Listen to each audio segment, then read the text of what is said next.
Now then, I'm very pleased to introduce to you Daniel Maluka. He is a self-taught Toronto artist and writer. He merges Afrocentric and surrealist influences in his visual art. Check it out online, it is stunning. His debut poetry collection, Unwashed, was featured in CBC's 37 Most Anticipated Poetry Books for Spring 2024. It is a deeply personal collection centering on themes of growing up, loss of innocence, love, the immigrant experience, and alienation. These are not romantic or quiet poems. They are loud and in your face. They speak directly to the collective anxieties of urban life and reflect the author's experience as an immigrant in Canada and a family man in the diverse settings of Toronto. Haunting and thought-provoking, Maluka's poetry meditates on carrying the weight of personal and collective history while striving for freedom. Poetry that both moves the soul and challenges the mind. Can't ask for better than that. Welcome, Daniel.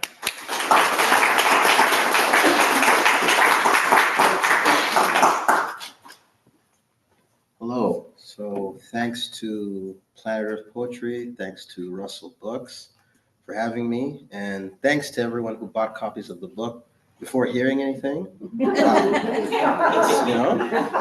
quite the endorsement. So I'll read something a little bit newer.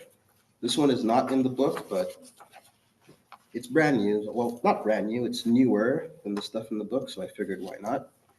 This one is called Maximum Africa. We made a place for back home inside our bodies. Whenever my mother mentioned home, I knew she didn't mean the space and place in Toronto we occupied. It was in her tone, her inflection. The look in her eyes made it clear which home. Two places exist, home and the place I lived. Home is never apart from us, my mother said, making every effort she would call home, write home, think of home, hear of home, see home in our dreams. Flashes and figments forever fading, each memory fading, the long years between trips. Go to the tuck shop and get some phone cards, my mother said. My sister went and I would accompany her, her younger shadow, chewing her ear off about Beyblades and Majin Buu. My mind too small to notice subtleties in the eyes of strangers, my mind safe at harbor from the waves of cruelty. The phone cards we came back with were Good Call for $10, Maximum Africa for $5, African Dream for $5, 0011133220033311, the endless stream of numbers my mother had to enter, followed by the country code, followed by the pound key, said the robot voice leaking through the phone. What time is it back home? My mother would ask, her hands hovering over the keyboard like a fulmar bird inches above water. More often than not, these calls would cut prematurely, right when my mother got one of my aunts, uncles, family friends, cousins, high school friends, and my grandmother on the phone. Time remaining, 35 minutes. Time remaining, 19 minutes. Time remaining. Connection and calls back home fleeting like sand. The phone cards are a scam, she said. She asked me to get more from the tuck shop. That day, my sister didn't come. The only company I had was my own shadow. The only company I needed was my own thoughts. My mind racing with thoughts of Yu-Gi-Oh cards and Manchester United. The owners of the tuck shop would change hands often. Older couples, younger couples, good English, bad English, no English, kind, cruel. That day the line was long and I was lost in thought with X-Men the animated series and the fantasy novel I dreamed of writing. Empty your pockets now, the tuck shop owner yelled, pointing a finger in my face. while his wife and everyone in the shop looked on. Startled and dazed, I did what the adult demanded. My pockets now upturned, empty. The man in front of me in line shook his head and gave the owner a stern look, his reaction shaping my understanding in the moment adding another dimension between home and the place I lived. Okay, so this next one is in the book. This one is called Apartment Shadows. We played basketball in the shadows of our buildings, dwarfed by the shadows of older kids, shadows looming over us in our buildings, swallowing us whole. I left early, but you stayed. In the distant heat of summers long past, we braved the pressure of the beating sun, chasing after the ice cream truck, breathlessly thumbing through quarters, nickels, and dimes. The price of ice cream rose each summer by nickels first, then dimes, then quarters. As the summers blazed on, I would see you go to the tuck shop, using dollar bills to buy nickel and dime bags. I thought nothing of it. Our school day memories played back like videotapes, grainy 240 pixel videos in my head. On your walks to school, your mother wanted you to stay close to her. You didn't, but I did. Misbehaving was more your thing than mine. Running from our mothers was more your thing than mine. You embraced the shadows of those older kids. I didn't, but you did, and stood in daylight with them, circling the area outside our buildings, like sharks. Thinking nothing of it, I had things to draw. The years lurched on, and my visits to your place were rare. Our Call of Duty zombie days were gone. I wouldn't even see you at school. Your father gave a speech at our Black History Month assembly. He told us black men to break the chains. You weren't there to hear it. You left early. I only saw the picture when I asked around for weed and they brought your name up. I didn't know you were chopping. The night I came back from my first art show, I saw you at the bus station. I had moved away, but you stayed in the shadow of our aged apartment, windows covered by flags and posters. You told me you were selling white because there's no money in green. With no frame of reference, I nodded in agreement. You were still in the shadow of those older kids. Often the place we lived, the neighborhood we shared, comes up in the news. A shooting here, a stabbing there. I would have a quiet moment for you each time. Your father's words ringing in my head clear as a bell. Break the chains, black men. You never heard them. Why did you leave early? So there's another one that's in the book that I'd like to read. This one is called The Assistant Manager. This one is about my uncle. He knew a little bit about everything. The assistant manager could speak on Mourinho's inter soccer team, Lucky Dubé, the ins and outs of tractors. My sister and I were his team, and we were well coached. Weekend shopping trips to Woodbine, Sheridan, Sherway, Bramley. The venue did not matter. We always won. He was more tactically aware than the soccer experts on the score and TSN. I would tell him to audition and show them up, and he would laugh it off, as he did most things I said. He would tell it to you straight. No need for bells or whistles. He would tell it to you straight, the way you had to hear it. A firm voice from a warm smile. He wasn't as serious as the navigator, and sarcasm held his frame together. I held hope that I would reach his 6 feet. I didn't. I remember seeing his broad shoulders go down our hallway, headed to work while I slipped out of a dream. Night shift, and I never once heard him complain. Not once. He taught me that manhood was about keeping your word and doing the thing, no matter how hard. He felt like what I imagined an older brother would be. The assistant manager would slip secret $5 bills here and there. $2.50 each, he would say. I would spend my share as soon as I got it, straight to the tuck shop for a $2 surprise bag. You never knew what each one would be.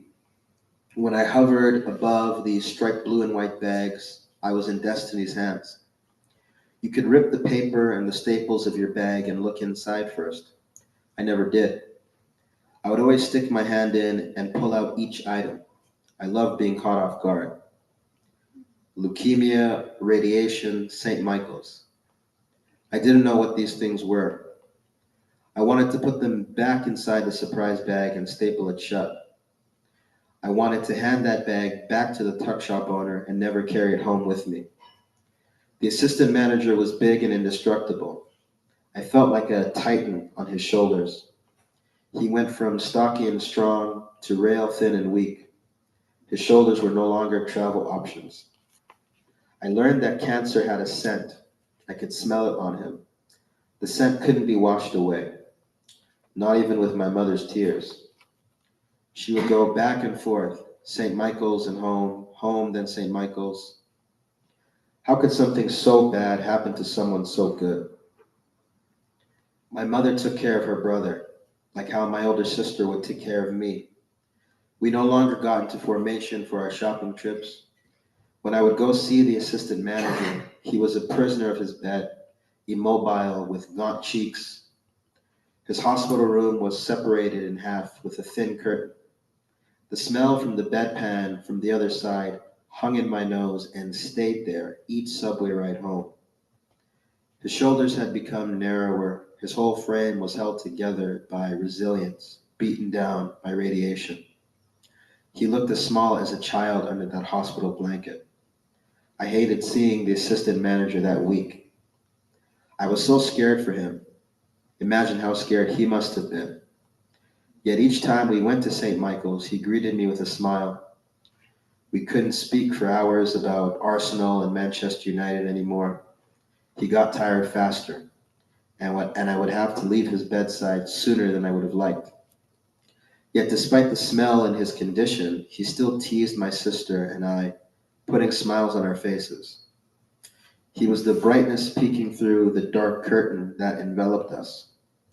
His surprise bag was the worst one you could pick out, but he remained as resilient as Mourinho's Inter team.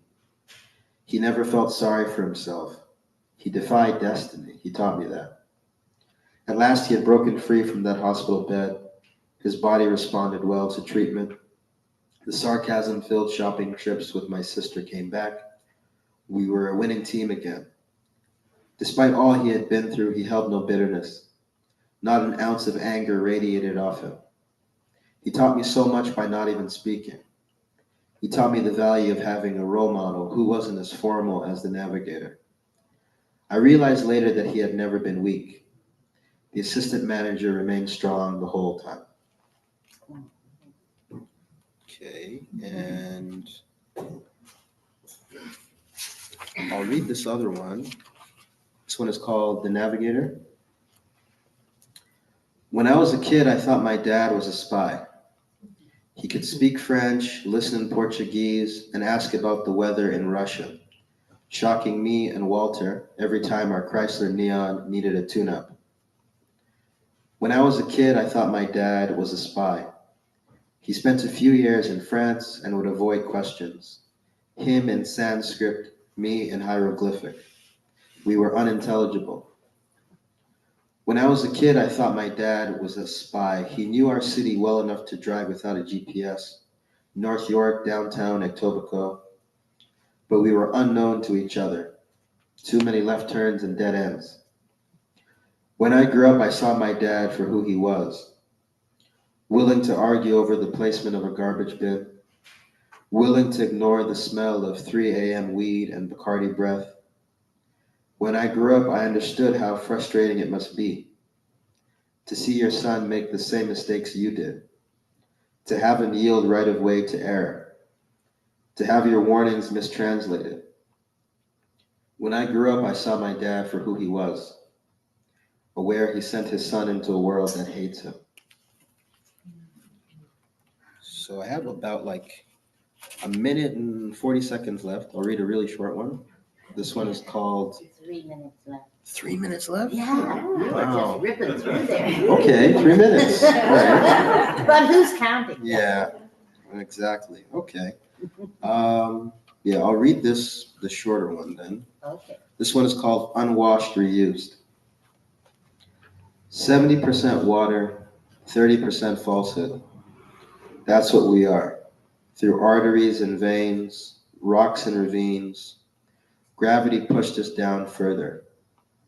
At the impasse, we separated. Speak now, wave, current, whisper across a distance. Without you, all skies are secondhand, twice worn, unwashed, reused. Okay, so um, okay, I'll read this one. This might be the final one. This one is called Spitting on Nakedness. This one is also newer. It can be a silent thing, soft, subtle, seductive, persistent as the waters drop, dripping down and tapping your head, dripping down and seeping in your nose, again and again and again. You can ignore the leak or rip the tidal wave at source and have it wade over you, washing over you, and you're one that was with another. The sting of it sinks deep through stapled skin like paper. It weighs down your clothes, and the thought that someone else's touch sent the electric tingle through their body. Currents phasing along, wings and through to fingertips. The wet stench of it clings on your skin and sinks into the sole of your feet. How it coffee stains your memories, blots out the pages, obscuring and reshaping reality, tainting every single memory. How what they did can kill your spirit and kill every intimate moment. How it makes you die a new death at dawn and arise at sunset, only to die again at the cold night of memory. How the bitter taste strips you and then spits on your nakedness. How in the shining moments you bore it all and never felt naked. In the dim moments you were fully clothed, covered in new coping mechanisms, new garments that fit a new slim body, new words from your therapist's mouth, now housed in yours, covered by them. All yet you still felt naked. And the relief, the long sigh you let out. The search was over. I swipe no more. I prompt no more. I worry about like counts, photo orders, one pic with friends, one pic with a dog, one pic of you doing a physical thing. You unbutton your pants and let the belly out and sigh the long, deep sigh of relief that built in your belly and burst from your mouth. The search was over and you had found her at last. Came bruised, battered, beaten, so eager to give the love you felt you deserved to someone who didn't deserve it at all.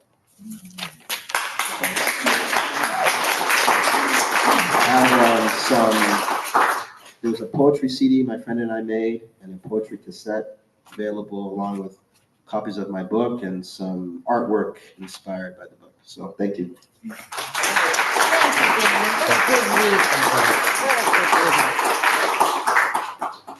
Well, I really appreciated hearing about the tuck shop. That was a memory from when I was a kid when we used to go to the tuck shop. Very nice. And now it's my pleasure to introduce Lynn Tait. Lynn is an award-winning poet and photographer.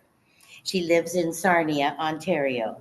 She's been published in various journals and in over 100 North American anthologies. That's a lot of anthologies.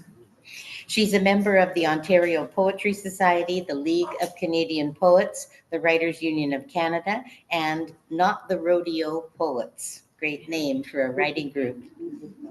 Her book, You Break It, You Buy It, is a collection of elegies railing against toxic relationships, from fair weather friends, controlling mothers to narcissists. These poems invite the reader into personal experiences, public observations, and the price we pay, positive and negative, for our interactions with the media, global and local conflicts, environmental challenges, and the pandemic. Lynn writes about the dark underside of our lives with a sense of danger, humor, and hope for reconnection with our community and our world. Please welcome Lynn.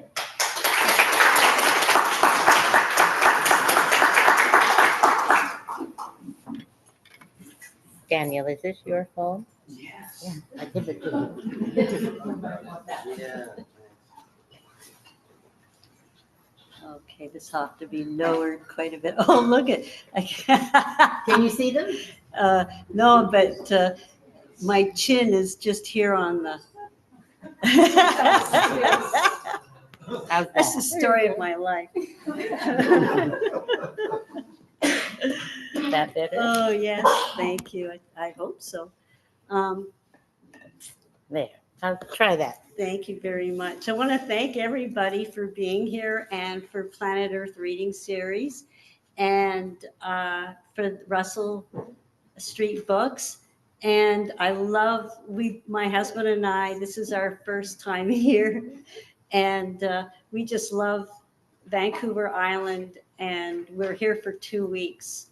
So we plan to travel around and enjoy this wonderful island.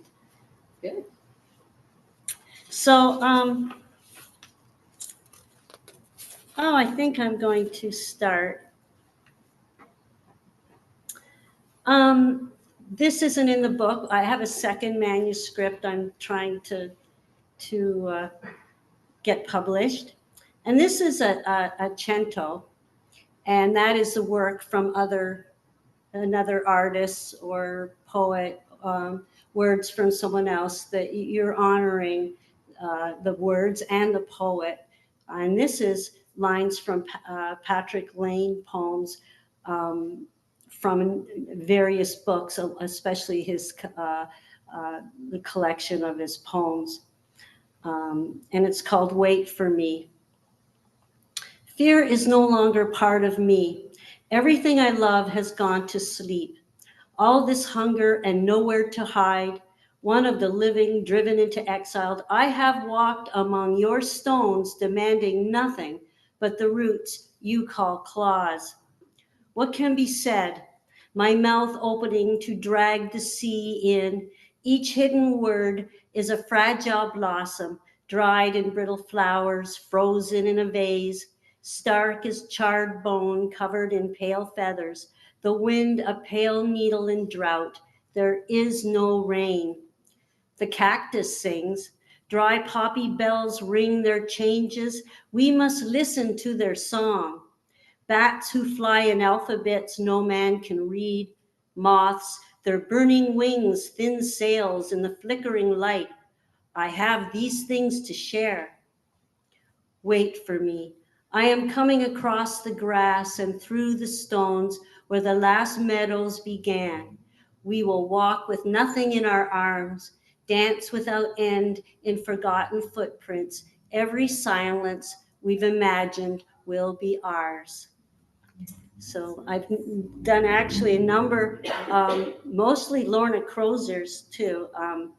And if I'm going to pronounce this right, I can't even remember her name. American poet Adenasio is her last name, if I'm pronouncing it correctly. I'm having a lot of fun doing these centos, and I really do believe it's an honor to take their words and make them into something different. So I'm going to read from my book. You break it, you buy it. And let's see how I will start.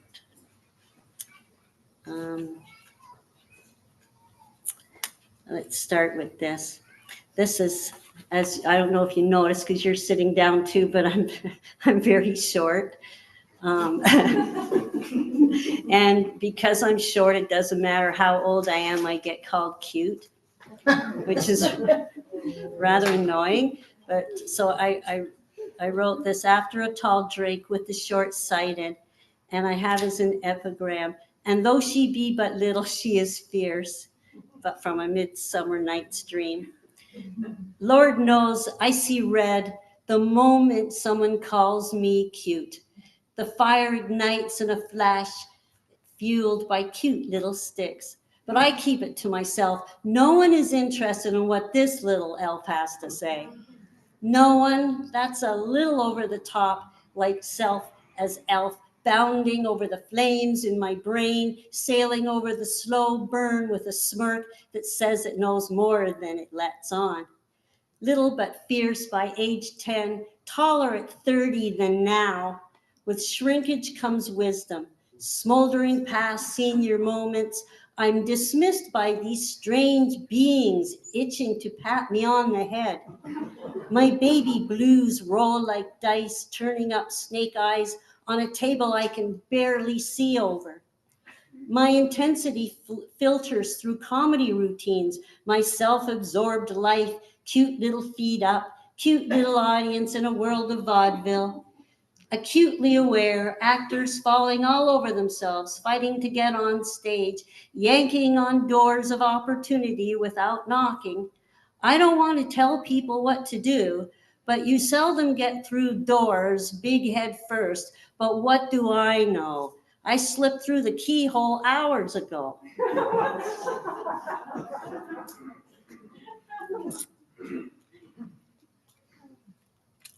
This is called Alethea Speaks Out. I got into where I was doing persona poems. Alethea is the personification of truth. Alethea speaks out. 3 things can't be hidden for long: the sun, the moon, and the truth, attributed to Buddha. When I go home to my holy well, my hair will weave itself into a nest. I plant birds for the lady next door to marvel at, though birds frighten me and say so. I love to throw myself against walls of mirrors, see 1,000 heads, all agreeable and in love. What happens in the shadows? You'll have to ask the other one, the one without feet. Oh, how she loves curves and angles, scattered and warped. Straightening out her handiwork is so tiresome and best done in the desert, less distractions. Goddess of lies, calm your tornado of sticks, throw away the pointed hat. Call my pretty name and I shall answer, an obedient dog hoping to chase a bone. But instead, you toss the horn of truth downstream, jump in and swim against everything good. Pretend to drown before you'd hug any righteous coastline. To be footless, yet have a foothold on so many souls, frustrates the Hades out of me. Anytime someone asks for the truth, I tell them, but it's seldom the answer they're looking for.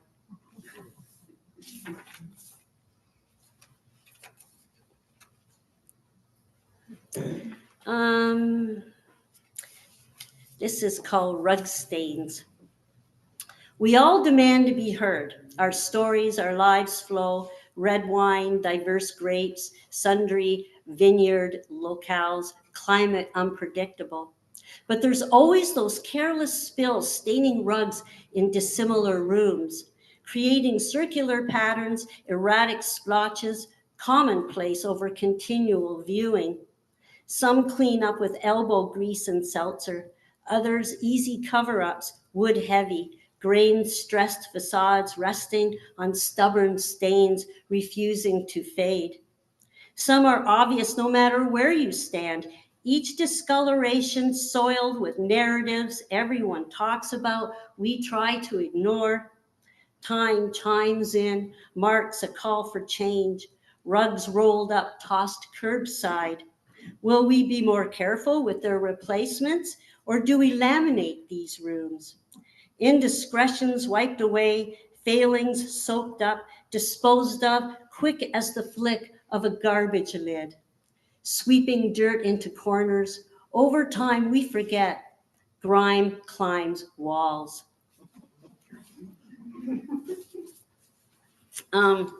This one, we've all had somebody in our lives, or even if it's somebody like a driver cutting you off, and you think, oh my God, what an asshole. And we usually, at least once in our lives, have to deal with one. And we usually, have things we wish would happen to them. And I thought, how can I do this? I thought, I'm gonna write something where things that I would hate to happen to me personally, and that made it easier to write this. So this is called A Litany of Curses for Everyday Assholes. May they always be late for school, for work, for last call, for every deadline, always lose their place in books, conversations, in line, lose every game, every job, their voice, their nerve. May they be bombarded with bushels of teddy bears, all plush and smiley each time they open a door. May they always radiate an unpleasant odor, sniff a rancid phantom scent, and drive themselves nuts looking for it. May herds of lipstick-wearing, cologne-drenched grandmas chase them down daily, demanding hugs and kisses. May their houses stink, their kids reek, the stench keep them up nights, washing clothes, bed sheets, towels. May they be unable to keep anything clean, the house, yard, the car, themselves. May unicorn piñatas show up out of nowhere, showering them with sticky candy hearts and rose petals. May their parents be filthy rich and disown them, their spouses have sex with anyone but them. May their kids hate them, friends betray them, babies scream at the sight of them. May the song "It's a Wonderful World" run through their heads nonstop every morning. May TVs turn off, refrigerators heat up, computers and cars break down within 10 feet of them. May animals run away or attack, flowers wither and die as they walk by. May they struggle to breathe in a pool of tears that never evaporates. May they be wind-slapped by angels until they see stars.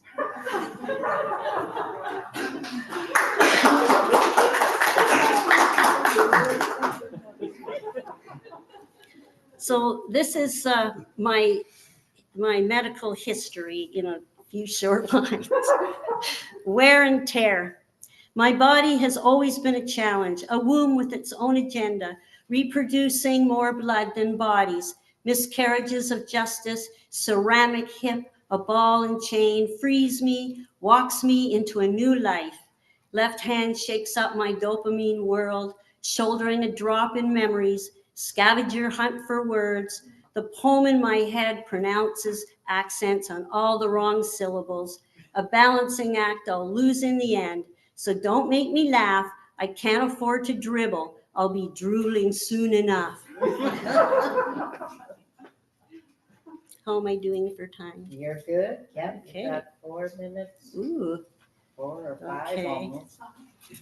5. Oh, wow. Go quiet. I'm going to try to read this. This is about my son. No, I don't think I better. I can feel myself. I'm going to try. This is our son, Steve, died at the age of 29 from a fentanyl overdose in 2012. And this is called The Enemies We Cannot See, and the enemies being drug addiction and the people that sell them. By night, his enemy feasted on his heart like flies sensing danger. His flesh, a winter tree covered in snow, the wet, cold part of him now part of me. His enemies drain my blood as they murder him slowly.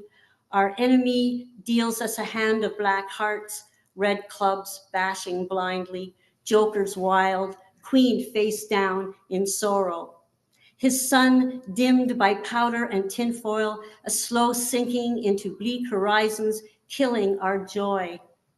He is spread out and shining. His enemies slice into him like bread, feed him back to me on a slab. I want to lift him back up, but my hands are tied, my back broken. His death cuts into me. Out pours ooze, nameless and gray, but there's a light his enemy forget to swallow. I close my eyes. The thought of his heart blinds me.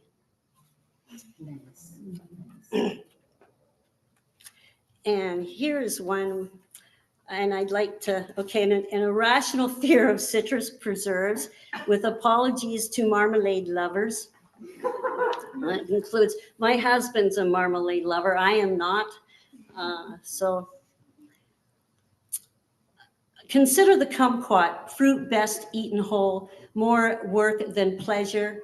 Relentless jawing to find the precarious balance, tart to sweet, pulp and juice, sour blend of beauty, only skin deep. Holding cell for noxious seeds, one's mouth must improvise ways, means for their tedious removal. A marmalade, self-contained, well suited to that same named bitter goop, for the mere thought of a Dundee jar makes me pucker. Robertson's gollywog, a bad memory ingrained. Whose idea stuffing quince, kumquat, grapefruit, lemon, lime, and orange into jars? From quince to orange, from Spain to Scotland, forced on children through Paddington Bear, supposedly loved by Victorian spinsters, widows retiring to Sunday parlors, their seemingly favorite treat spooned over bland digestive wafers, scones, hardtack merchant marines forced to eat this spreadable Buckleys in lieu of fruit. Yet this acerbic freak of jam survives, slathering into the 21st century, and upon reaching the throes of middle age, find myself checking the hands on my Epicurean clock, fearing I will soon wake up with an unexplainable craving for toast and marmalade.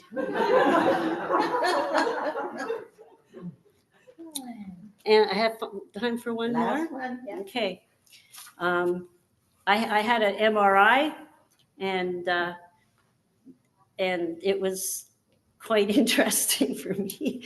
I actually enjoyed being in that too, but I found it really relaxing. So MRI, my photogenic brain makes good. Noisy bang bang, a room renovation at high speed, nothing like Grey's Anatomy. After it's over, I ask to see my brain on screen, the magnetic blend of shadow and light, how my icing pipe squiggles twist and turn like a California highway, how gray-white matter telescopes and then bursts into kaleidoscopic dance routines without the help of sugar plum fairies. But though miraculous, doesn't show how before you know it, neurotransmitters strike a nerve or don't. Neros talk it up or don't. Decipher knee-jerk reactions, interpret stovetop fingers, soured milk, screams from high-pitched kids, and what the hell am I looking at? Overseas heartbeats, broken hearts, or should the brain waves to a butterfly's stomach, intestinal contractions signal back or don't. Prepared for any danger, dinosaurs, hyenas, spiders, maybe the urge to hunt for a refrigerator and not eat daffodils. Even now, focused on my self-taught typing skills, spelling from memory, faulty grammar hauled across the page, almost simultaneously, my fingers search for keys, words, syntax, but what's truly amazing, remaining perfectly still in a tube without the urge to urinate or scratch my nose for 30 minutes straight.